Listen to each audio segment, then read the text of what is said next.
आप सभी को मेरा नमस्कार। आज हम सभी संविधान के बारे में चर्चा करेंगे। सबसे पहले हमें ये पता होना चाहिए कि संविधान होता क्या है। तो किसी भी देश को सही प्रकार से चलाने के लिए जिन नियम कानूनों की ज़रूरत होती है वो संविधान के अंतर्गत ही रखे जाते हैं। अर्थात संविधान क्या है? नियम कानूनों का एक प्रकार का संग्रह है जिसके द्वारा किसी देश को चलाया जाता है। अगर हम भारतीय संविधान की बात करें तो जब हमारा देश आज़ाद हो गया था उसको चलाने के लिए संविधान की ज़रूरत पड़ी।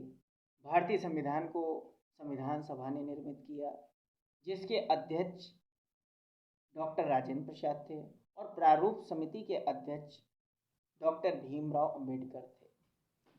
और इसके साथ अगर हम कहें तो भारतीय संविधान का जनक भी डॉक्टर भीमराव अंबेडकर जी को ही कहा जाता है। ये इम्पोर्टेंट क्वेश्चन है, याद रखिएगा। फिर इसके बाद अगर हम चर्चा करें भारतीय संविधान कब लागू किया गया, तो भारतीय संविधान को बनने में 2 वर्ष 11 माह 18 दिन का समय लगा। मतलब 2 वर्ष 11 महीने 18 दिन का समय लगा। इतने दिनों के बाद समिति ने क्या किया, संविधान सभा ने जो है आपका संविधान बना लिया और फिर इसको जब ये बनकर तैयार हो गया 1949 में बनकर ये तैयार हो गया था, लेकिन इसको 26 जनवरी 1950 को लागू किया गया पूरे देश में। अब अगर बात की जाए जब ये संविधान बना था तो उस समय क्या था, इसमें 22 भाग थे। कितने भाग थे? 22 भाग थे। और इसमें उस समय कितनी थी आपकी 8 अनुसूचियां थीं जिनको अब वर्तमान में 12 कर दिया गया है और 395 अनुच्छेद थे। अनुच्छेद मतलब धाराएं थीं। अब हम अगर भारतीय संविधान की विशेषताओं की बात करें तो सबसे पहला क्या है, हमारे संविधान में अन्य देशों से भी क्या किया गया है, संग्रह किया गया है, नियम कानूनों को संग्रहित किया गया है।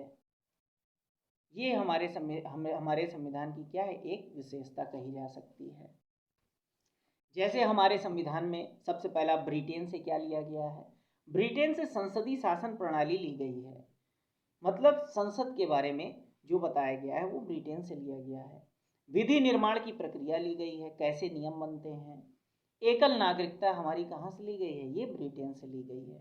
अगर हम दूसरे देश की बात करें, दूसरे देश से क्या लिया गया है, तो यूएसए से मौलिक अधिकार लिया गया है, न्यायपालिका की स्वतंत्रता ली गई है और इसके बाद आपका न्यायिक पुनरावलोकन लिया गया है। राष्ट्रपति पर महाभियोग भी आपका यूएसए से लिया गया है। सबसे ज़्यादा जो पूछा जाता है, ब्रिटेन से संसदीय शासन प्रणाली, यूएसए से मौलिक अधिकार, कनाडा से आपका संघात्मक व्यवस्था ली गई है और अवशिष्ट शक्तियों का केंद्र के पास होना लिया गया है। अब अगर हम इसी प्रकार बात करें आयरलैंड, तो आयरलैंड से आपका नीति निर्देशक सिद्धांत लिया गया है। कौन सा सिद्धांत लिया गया है? आयरलैंड से आपका नीति निर्देशक का सिद्धांत लिया गया है। जर्मनी की बात करें तो जर्मनी से आपात उपबंध लिया गया है। ऑस्ट्रेलिया से प्रस्तावना की भाषा ली गई है। क्या ली गई है? प्रस्तावना की भाषा। अगर जापान की बात करते हैं तो विधि द्वारा स्थापित प्रक्रिया हमारी जापान से ली गई है। फ्रांस की बात करें तो फ्रांस से गणतंत्र लिया गया है और रूस से मौलिक कर्तव्यों का प्रावधान लिया गया है। जो सबसे ज़्यादा पूछा जाता है आयरलैंड से क्या है, नीति निर्देशक का सिद्धांत। जर्मनी से आपात उपबंध लिया गया है, ये चीज़ें ध्यान रखिएगा। और फ्रांस से गणतंत्र लिया गया है और जो रूस है वहाँ से मौलिक कर्तव्य लिए गए हैं कि हमारे संविधान के प्रति, देश के प्रति क्या कर्तव्य है, ये सारी चीज़ें ली गई हैं। और कभी कभी पूछ लेता है कि संविधान सभा जब बनी थी तो उसका अस्थायी अध्यक्ष कौन था, तो अस्थायी अध्यक्ष कौन था? आपका डॉक्टर सच्चिदानंद सिन्हा था। कौन था? डॉक्टर सच्चिदानंद सिन्हा था। फिर इसके बाद अगर हम चर्चा करते हैं आपका हमारा संविधान कब पारित घोषित कर दिया गया था, तो 26 नवंबर 1949 को ये क्या हो गया था, बनकर बिल्कुल तैयार हो गया था, लेकिन इसको 1950 को लागू किया गया था। क्यों ऐसा है? कई बार पूछा जाता है कि हमारा संविधान 26 नवंबर 1949 को बन के तैयार हो गया लेकिन इसको 26 जनवरी 1950 को क्यों लागू किया गया। तो इसका कारण ये है कि 26 नवंबर 1949 को संविधान सभा के अध्यक्ष के हस्ताक्षर के बाद इसे इसलिए पारित घोषित किया गया क्योंकि 1930 से ही संपूर्ण भारत में 26 जनवरी का दिन स्वाधीनता दिवस के रूप में मनाया जाता है। कई बार पूछा गया है कि जब ये 26 नवंबर 1949 को बनकर तैयार हो गया था तो इसे 26 जनवरी 1950 को क्यों लागू किया गया। तो इसका कारण ये था कि वर्ष 1930 से ही संपूर्ण भारत में 26 जनवरी का दिन स्वाधीनता दिवस के रूप में मनाया जाता है, इसीलिए इसको लागू। भारतीय संविधान की एक विशेषता और बताएं तो भारतीय संविधान सबसे पहला क्या है, विश्व का सबसे व्यापक और सबसे बड़ा लिखित संविधान है या सबसे बड़ा संविधान है। अगर कोई आपसे विशेषता पूछता है कि भारतीय संविधान की क्या विशेषता है तो सबसे पहला लिखेंगे भारतीय संविधान विश्व का सबसे बड़ा या हम कह सकते हैं व्यापक विस्तृत संविधान है। क्यों? क्योंकि इसमें क्या है, आपकी वर्तमान में 12 अनुसूचियां, 22 भाग और 395 अनुच्छेद हैं जो लिखित रूप में हैं। अब इसके बाद बात करें अगर हम एकल नागरिकता, हमारे संविधान की यह विशेषता है कि एकल नागरिकता है, दोहरी नागरिकता नहीं है। जैसे अमेरिका में क्या है, दोहरी नागरिकता है, लेकिन हमारे क्या है, केवल एक ही नागरिकता प्रदान की गई है जिसे हम भारतीय नागरिकता के नाम से जानते हैं। एक और बात की गई है वयस्क मताधिकार की स्थापना। भारत क्या है, लोकतांत्रिक गणराज्य है, तो क्या है यहाँ पर वयस्क मताधिकार की स्थापना है, मतलब हर वो व्यक्ति जो कि वयस्क हो चुका है, 18 वर्ष की आयु पूरी कर चुका है, वो अपने पसंदीदा नेता का चुनाव कर सकता है, लीडर का चुनाव कर सकता है। पंथ निरपेक्षता, ये भी हमारे संविधान की विशेषता है। संविधान की एक प्रमुख विशेषता यह है कि इसने भारत को पंथ निरपेक्ष राज्य बना दिया है। अर्थात इसका मतलब क्या होगा, इसका मतलब ये है कि भारतीय राज्य किसी भी धर्म के संबंध में हस्तक्षेप नहीं करेगा और ना किसी धर्म विशेष को सहायता प्रदान करेगा, आश्रय देगा। धर्म के मामले में सभी नागरिक स्वतंत्र एवं समान हैं, सभी के अपने धर्म को मानने की क्या है, समान स्वतंत्रता हमारे यहाँ प्रदान की गई है, किसी विशेष धर्म का तिरस्कार हम नहीं करेंगे।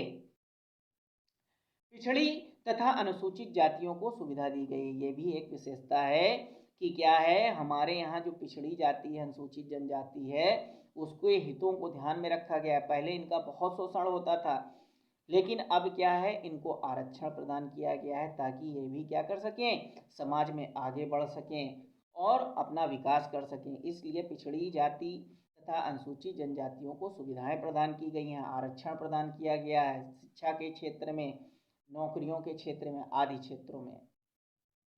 अस्पृश्यता का उन्मूलन किया गया है, मतलब हमारे यहाँ अब छुआछूत नहीं मानी जाएगी। पहले क्या था, संविधान बनने से पूर्व क्या था, बहुत सी कुप्रथाएं थी जिसमें जो क्या थे, आपकी अनुसूचित जाति थी, अनुसूचित जनजाति थी, उसके साथ भेदभाव किया जाता था, छुआछूत मानी जाती थी। अब वो सब नहीं माना जाएगा। उपाधियों का भी अंत कर दिया गया है, कोई किसी भी प्रकार की उपाधि नहीं लेगा, केवल शैक्षिक उपाधियों को छोड़कर। इसके साथ साथ स्त्रियों को भी समान अधिकार दिया गया है, ये भी हमारे संविधान की विशेषता है कि स्त्री भी पुरुषों के समान क्या है, समान काम कर सकती है, समान काम का समान वेतन पा सकती है। और हमारे भारतीय संविधान की एक विशेषता ये भी है कि इसमें मूल अधिकारों को स्थान दिया गया है। अब प्रश्न उठता है कि मूल अधिकार क्या होते हैं, तो मूल अधिकार वे अधिकार होते हैं जो कि भारतीय नागरिकों के लिए क्या हैं, उनके विकास के लिए बहुत ही ज़रूरी हैं और उनका हनन कोई भी नहीं करेगा। अगर उनका कोई हनन करता है तो हम सीधे इस मामले के संरक्षण या उपचार के लिए सुप्रीम कोर्ट या हाई कोर्ट जा सकते हैं। और ये मूल अधिकार केवल भारतीय नागरिक होने के कारण ही भारतीयों को प्रदान किए गए हैं। स्वतंत्र न्यायपालिका, हमारे यहाँ न्यायपालिका को स्वतंत्र रखा गया है। स्वतंत्र का मतलब होता है न्यायपालिका बिल्कुल आज़ाद है, मतलब न्यायपालिका क्या कर सकती है, न्यायपालिका के निर्णयों में कोई भी हस्तक्षेप नहीं करेगा। हमारे यहाँ न्यायपालिका क्या है, बिल्कुल क्या की गई है, स्वतंत्र रखी गई है। और लोकतांत्रिक सरकार का भी हमारे यहाँ क्या है, निर्माण रखा गया है। ये सभी हमारे भारतीय संविधान की विशेषता हैं। नेक्स्ट वीडियो में मैं आपको इसके आगे के महत्वपूर्ण प्रश्नों के बारे में बताऊंगा। अगर मेरा वीडियो आपको अच्छा लगा हो तो मेरे चैनल को सब्सक्राइब करिए, वीडियो को ज़्यादा से ज़्यादा शेयर करिए और लाइक करिए। धन्यवाद।